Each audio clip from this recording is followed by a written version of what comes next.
बन रही है और फिर ठीक होने का नाम नहीं देख रही है ना। कितने सारे लोग तड़प रहे हैं, बीमार हो जा रहे हैं, तड़प रहे हैं कि हम फिर से पहले जैसे निःशुल्क थे वैसे फिर से हो जाए, लेकिन उनका ये सपना कभी पूरा नहीं होगा, सपना ही बना रहता है और दिन प्रतिदिन बीमार होते पैसा भी खर्चा होता है, समय भी खर्चा होता है, परिवार वाले भी बहुत सारी चिंतित होते हैं, इतने घर की आर्थिक स्थिति डगमगा जाती है।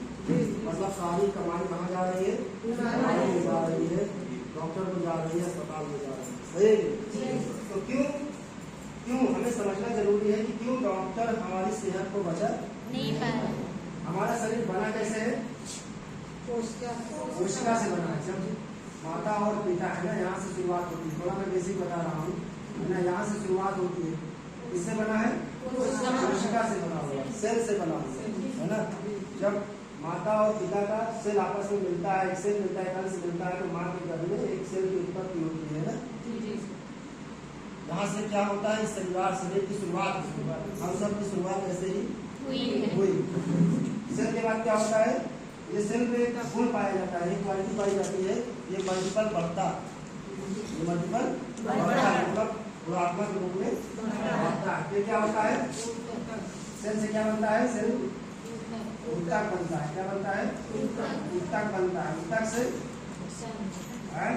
अंग, क्या बनता है, अंग मतलब हमारे शरीर में बहुत सारे अंग है ना, 13,540 अंग बताते हैं,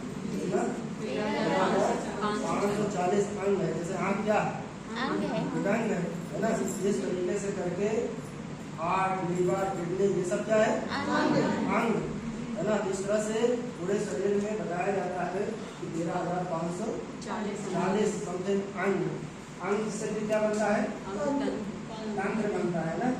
तंत्र शरीर का ढांचा बनता है, जिसके सहारे हमारा शरीर खड़ा। और तंत्र से क्या बन जाता है, एक शरीर बन जाता है, जो पूरा शरीर बनने में माँ के गर्भ में कितना समय लेता है, 9 महीने।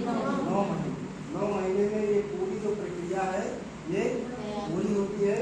और एक बहनों बेबी है ना, एक 11 बेबी है ना, 9 महीने बाद इस आबो हवा में हमारी दुनिया में आ जाता है। सही नहीं, हम सब ऐसे ही आए। सही। अब ये समझाने के पीछे कारण क्या है, अब इसकी इकाई क्या है, मेन इकाई क्या है, मतलब इसकी नींव कहाँ से शुरू हुई, कोशिका से शुरू हुई। लेकिन हमारे शरीर की जो मेन इकाई है वो क्या है, कोशिका मेन इकाई, यानी कि हमारे शरीर का सबसे आखिरी जो हिस्सा, इस शरीर के अंदर जो आखिरी हिस्सा है वो क्या है, सेल। और जो आयु बताई गई है 100 साल, किसकी बताई गई है, सेल की बताई गई, कोशिका की बताई गई। अगर कोशिका स्वस्थ है तो शरीर स्वस्थ रहेगा, कोशिका अगर बीमार पड़ेगी तभी शरीर बीमार पड़ेगा। तो आज हमारा शरीर नहीं बीमार हो रहा, कौन बीमार हो रहा है, कोशिका बीमार हो रहा है। क्यों बीमार हो रहा है, हमारे सेल को क्या चाहिए, ये शरीर को क्या चाहिए, कहा जाता है कि ये शरीर को क्या चाहिए, ऑक्सीजन चाहिए और न्यूट्रिशन चाहिए।